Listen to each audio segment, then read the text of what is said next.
안녕하세요. 저는 박민수라고 합니다. 올해 72살이고요. 캘리포니아에서 혼자 살고 있습니다. 오늘 여러분께 제 이야기를 들려드리려고 하는데 좀 부끄러운 이야기일 수도 있어요. 70이 넘은 나이에 아파트에서 쫓겨난 이야기거든요. 그것도 렌트를 못 내서가 아니라 렌트가 너무 많이 올라서 말이에요. 1974년에 미국에 왔으니까 벌써 50년이 다 되어 가네요. 26살 청년이 꿈을 품고 왔던 곳이 바로 여기 로스앤젤레스였습니다. 그때는 정말 아메리칸 드림이라는 게 있다고 믿었어요. 열심히 일하면 집도 사고 늙어서는 편안하게 살 수 있을 거라고 생각했죠. 40년 동안 자동차 부품 공장에서 일했습니다.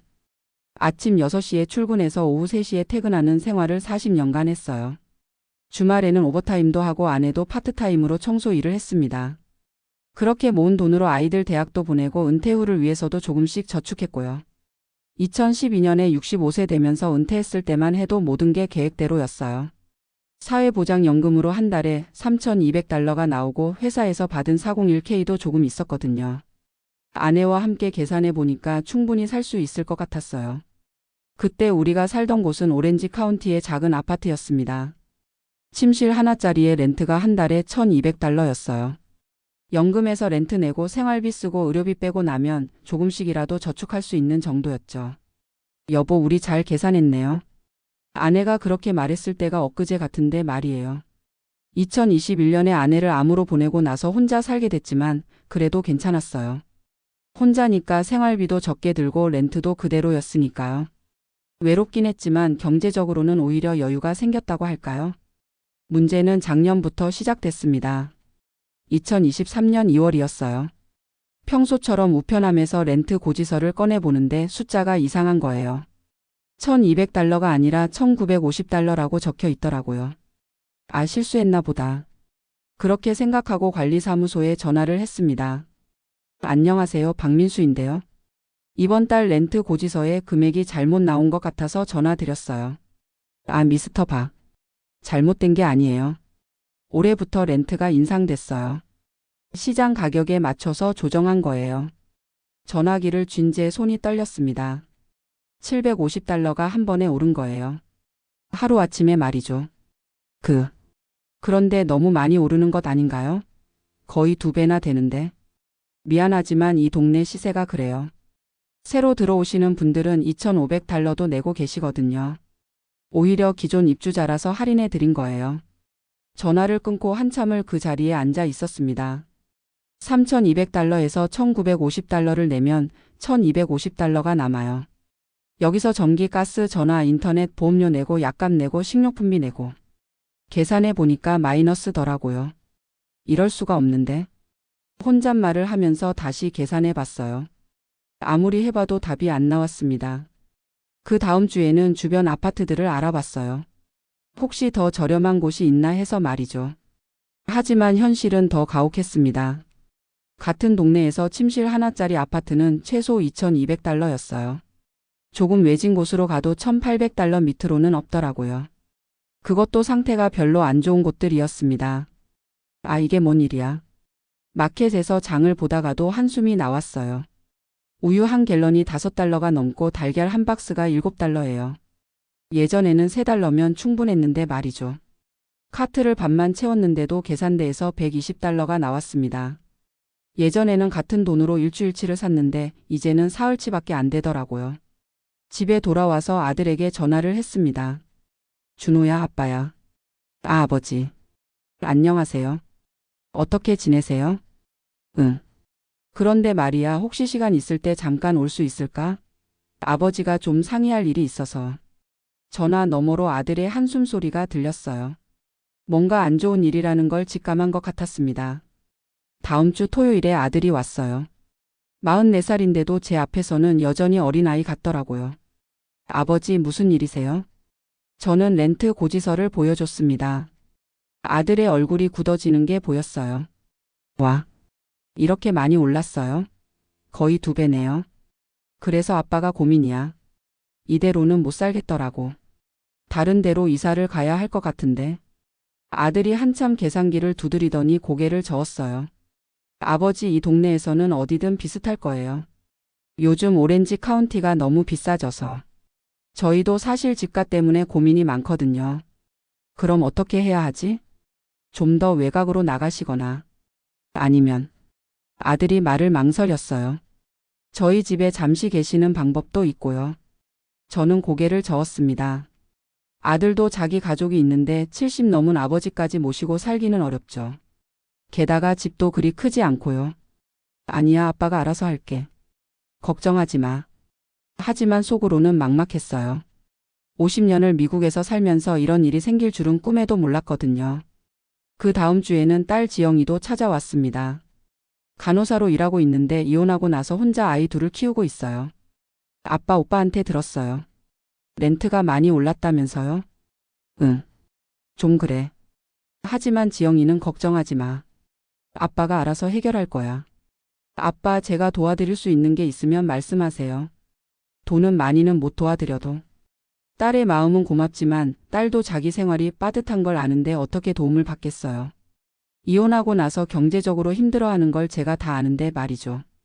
고맙다, 지영아. 하지만 괜찮아. 아빠가 뭔가 방법을 찾을 거야. 그렇게 말은 했지만 속으로는 답이 안 나왔어요. 몇 주 동안 인터넷으로 저렴한 아파트를 찾아봤지만 제 예산에 맞는 곳은 정말 찾기 어려웠습니다. 그러던 어느 날 집주인한테서 전화가 왔어요. 미스터 박, 안녕하세요. 제니퍼예요. 제니퍼는 30대 초반의 젊은 여자인데 몇 년 전에 이 아파트를 투자 목적으로 산 사람이에요. 처음에는 괜찮은 사람인 줄 알았는데 다음 달부터 렌트를 $2,500로 올려야겠어요. 시장 가격이 계속 오르고 있어서요. 뭐라고요? 지난달에 $1,950로 올린 지 얼마 안 됐는데 또 올리신다고요? 죄송하지만 제가 투자자니까 시장 가격에 맞춰야 해요. 다른 유닛들은 이미 $3,000에 렌트하고 있거든요. 오히려 할인해 드리는 거예요. 그럼 저보고 어떻게 하라는 말씀이세요? 60일 노티스를 보내드릴게요. 그 안에 새로운 렌트를 받아들이시거나 이사를 준비하시면 돼요. 전화를 끊고 나서 한참 동안 멍하니 앉아 있었어요. 이게 현실이라는 게 믿어지지 않았거든요. 다음 주에 정말로 60일 이사 통지서가 왔습니다. 법적으로 정해진 서류였지만 제 손에서 그 종이가 떨렸어요. 20년 동안 살던 집인데 혼잣말을 하면서 주변을 둘러봤어요. 아내와 함께 꾸며놓은 작은 가구들, 손자, 손녀들이 놀러와서 찍은 사진들. 모든 게 추억이었는데 떠나야 한다니. 그 이후 2달은 정말 정신없이 지나갔어요. 제 예산에 맞는 곳을 찾기 위해 로스앤젤레스 전체를 뒤졌습니다. 잉글우드, 사우스 LA, 심지어 팜데일까지. 가능한 모든 곳을 알아봤어요. 결국 찾은 곳은 사우스 LA의 작은 원룸이었습니다. 월 $1,400인데 동네가 좀 안 좋고 집도 낡았지만 어쩔 수 없었어요. 그나마 제 예산에 맞는 곳이니까요. 이사하는 날이 정말 힘들었어요. 20년 동안 모은 짐들을 정리하면서 많은 걸 버려야 했거든요. 원룸이니까 큰 가구들은 들어갈 수도 없고요. 아들과 딸이 와서 도와줬지만 모두들 마음이 무거워 보였어요. 특히 아내가 아끼던 식탁을 기부센터에 가져다 주면서는 눈물이 날 뻔했습니다. 아버지, 정말 미안해요. 제가 더 도와드리지 못해서. 아들이 짐을 나르면서 말했어요. 아니야, 너희도 너희 생활이 있는데 뭘. 아빠가 알아서 할 일이야. 하지만 속으로는 서럽더라고요. 40년 동안 열심히 일해서 이런 날이 올 줄 몰랐는데 말이에요. 새로운 원룸에 짐을 풀면서 현실을 받아들여야 했어요. 침대와 작은 테이블, 의자 하나가 전부인 이 좁은 공간이 이제 제 집이 된 거죠. 첫날 밤에는 잠이 안 왔어요. 벽이 얇아서 옆집 소리가 다 들리고 밖에서는 밤늦게까지 시끄러웠거든요. 예전에 살던 조용한 동네와는 너무 달랐어요. 이래서 미국에 온 게 아닌데. 천장을 바라보며 중얼거렸습니다. 1974년에 26살 청년이었던 제가 그렸던 미국의 모습은 이런 게 아니었어요. 열심히 일하면 늙어서는 편안하게 살 수 있을 거라고 믿었는데 70이 넘어서 이런 고생을 하게 될 줄이야. 하지만 며칠 지나니까 조금씩 적응이 되더라고요. 집은 작아졌지만 그래도 제 힘으로 렌트를 내고 사는 거니까요. 자식들에게 짐되지 않고 말이에요. 동네 한인 마켓에서 장을 보다가 비슷한 처지의 어르신들을 만났어요. 다들 렌트 때문에 고생하고 있더라고요. 박 씨, 여기도 이사 오셨어요? 같은 교회 다니던 김 권사님이었어요. 70대 중반인데 역시 렌트비 때문에 이사를 왔다고 하더라고요. 예, 어쩔 수 없이 왔네요. 권사님도요? 그러게 말이에요. 우리 나이에 이런 고생을 할 줄이야. 토렌스에서 30년 살았는데 렌트가 3,000달러까지 올라서 도저히 못 버티겠더라고요. 마켓에서 만난 다른 어르신들도 사정은 비슷했어요. 다들 오렌지 카운티나 토렌스 같은 좋은 동네에서 살다가 렌트 때문에 이곳으로 밀려온 사람들이었습니다. 요즘 젊은 사람들이 테크 회사에서 돈을 많이 벌어서 우리가 살던 동네는 다 비싸진 거래요. 한 할머니가 말씀하셨어요.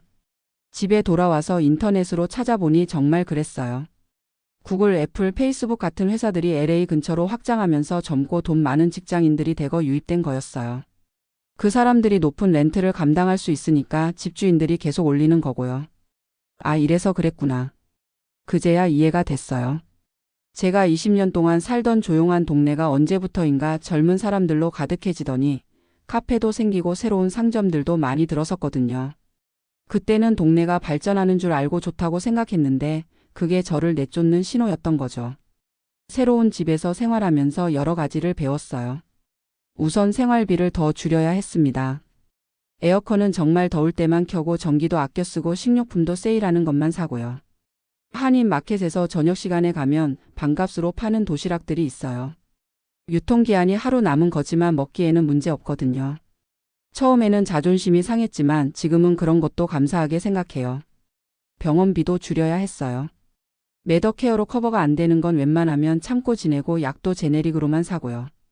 다행히 큰 병은 없어서 견딜만 해요. 가장 힘든 건 외로움이었어요. 예전에 살던 동네에는 아는 사람들이 많았는데 여기서는 아무도 모르니까요. 그나마 한인 교회를 찾아서 다니기 시작했어요. 거기서 비슷한 처지의 어르신들을 만나니까 조금 위로가 되더라고요. 박 형제님, 우리 나이에 이런 고생하는 사람이 어디 우리뿐이겠어요. 교회에서 만난 이 집사님이 그러시더라고요. 그래도 건강하고 자식들도 잘 크고 감사할 일이 많잖아요. 맞는 말이에요. 건강하고 자식들도 착하고 손자 손녀들도 예쁘게 자라고 있고. 집은 작아졌지만 그래도 지낼 만해요. 몇 달 전에는 아들이 찾아와서 놀라운 이야기를 했어요. 아버지, 저희 회사에서 원격 근무를 허용하기로 했어요. 그래서 텍사스로 이사 가려고 하는데 아버지도 같이 가시는 게 어때요? 거기는 생활비가 훨씬 저렴하거든요. 텍사스라. 50년을 캘리포니아에서 살았는데 다른 주로 가는 게 쉬운 일은 아니죠. 하지만 생각해 볼 만한 제안이긴 해요. 텍사스에서도 한인들이 많이 살아요. 휴스턴이나 댈러스에는 꽤 있어요. 그리고 렌트가 여기에 절반도 안 돼요. 아버지 연금으로도 충분히 괜찮은 곳에서 사실 수 있을 거예요. 아직 확정한 건 아니지만 진지하게 고려해 보고 있어요.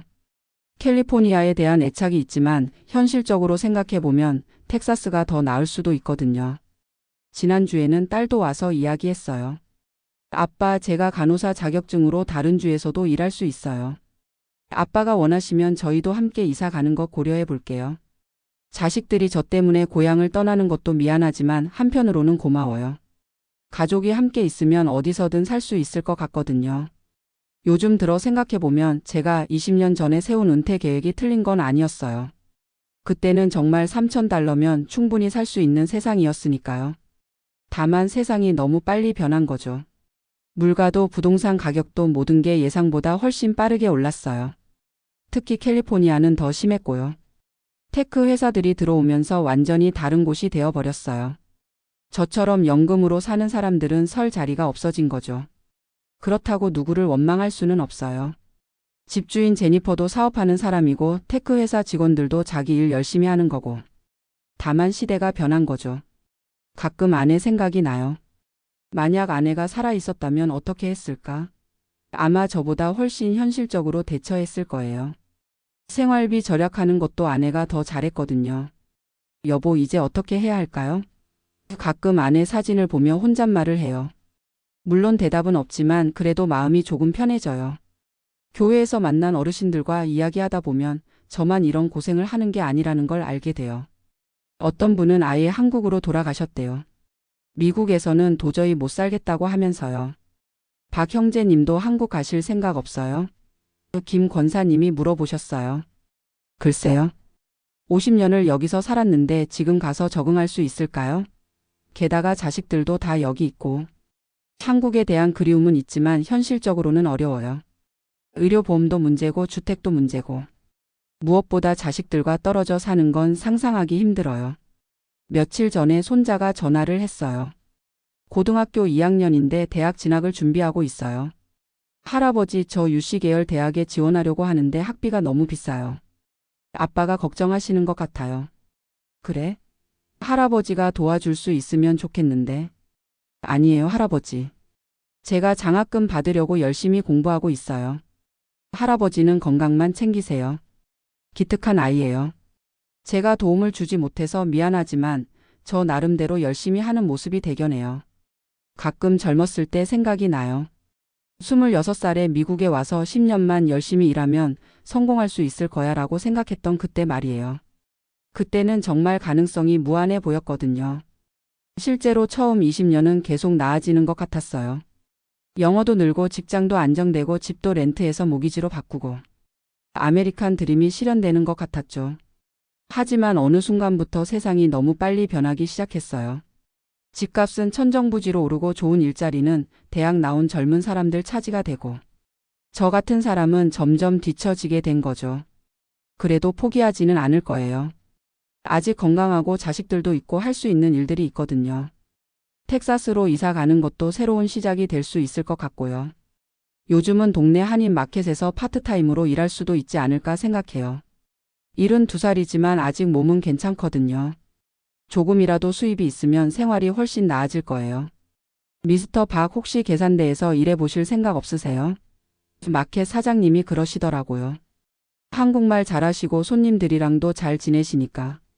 아직 확정한 건 아니지만 진지하게 생각해보고 있어요. 자존심을 좀 내려놓으면 할 수 있는 일들이 있을 거예요. 지난 밤에는 옛날 사진들을 정리하면서 많은 생각을 했어요. 1974년에 찍은 첫 번째 아파트 사진, 아이들 어렸을 때 사진들, 아내와 함께 찍은 여행 사진들. 50년의 미국 생활이 모두 실패는 아니었어요. 자식들 잘 키웠고 손자 손녀들도 건강하게 자라고 있고 큰 병 없이 여기까지 왔잖아요. 다만 노후 계획이 현실과 맞지 않았을 뿐이에요. 그때는 몰랐거든요. 세상이 이렇게 빨리 변할 줄은. 이제는 새로운 계획을 세워야죠. 텍사스로 이사가서 가족들과 함께 살거나 아니면 여기서 파트타임 일을 하면서 버티거나 어떤 선택을 하든 후회하지 않을 거예요. 며칠 전에 교회에서 목사님이 설교하신 말씀이 기억나요. 하나님은 우리가 감당할 수 없는 시련을 주지 않으신다고 하셨거든요. 맞는 말인 것 같아요. 힘들긴 하지만 견딜 수 없을 정도는 아니니까요. 오늘도 동네 한 바퀴 산책을 하고 왔어요. 예전에 살던 조용한 동네와는 다르지만 나름대로 정감이 가기 시작해요. 스페인어 간판들이 많고 음식 냄새도 다르고 새로운 문화를 경험하는 것도 나쁘지 않아요. 마켓에서 만난 라티노 할머니가 스페인어로 인사하시면 저도 올라라고 대답해요. 서로 말은 통하지 않지만 미소로 인사하는 거죠. 사람 사는 모습은 어디나 비슷한 것 같아요. 아들한테서 문자가 왔어요. 아버지, 텍사스 집 알아보고 있어요. 괜찮은 곳 있으면 같이 가서 보실래요? 그래, 한번 가보자. 답장을 보냈어요. 새로운 시작이 될지 아니면 여기서 계속 버틸지는 모르겠지만 어떻게든 길은 있을 거예요. 70이 넘어서도 새로운 걸 배우고 새로운 곳에서 살 수 있다면 그것도 나름대로 의미 있는 일이겠죠. 지금 이 작은 원룸에서도 살 수는 있어요. 불편하긴 하지만 그래도 내 힘으로 사는 거니까요. 자식들한테 짐 되지 않고 말이에요. 50년 전에 품었던 아메리칸 드림과는 다른 모습이지만 그래도 여기까지 온 게 어디예요. 건강하게 살아있고 가족들도 잘 지내고 있으니까 감사할 일이 많아요. 세상은 계속 변하겠지만 저도 그 변화에 맞춰서 살아갈 거예요. $3,000로는 부족하다면 다른 방법을 찾으면 되는 거고 캘리포니아가 너무 비싸다면 다른 곳으로 가면 되는 거고요. 무엇보다 포기하지 않는 게 중요한 것 같아요. 72살이지만 아직 끝난 건 아니니까요. 새로운 계획을 세우고 새로운 도전을 할 수 있어요. 오늘 밤에는 아내 사진을 보며 이야기할 거예요. 여보, 우리 계획이 좀 틀어졌지만 그래도 괜찮아요. 아직 할 수 있는 일들이 많으니까. 그리고 내일부터는 텍사스 이사에 대해 진지하게 준비해 볼 거예요. 새로운 시작이 될 수도 있겠죠. 이게 제 이야기입니다. 부끄럽기도 하고 아프기도 하지만 그래도 진짜 이야기예요. 혹시 저와 비슷한 처지에 계신 분들이 있다면 포기하지 마세요. 길은 있을 거예요. 다만 우리가 생각했던 것과는 다른 길일 수도 있지만요. 감사합니다.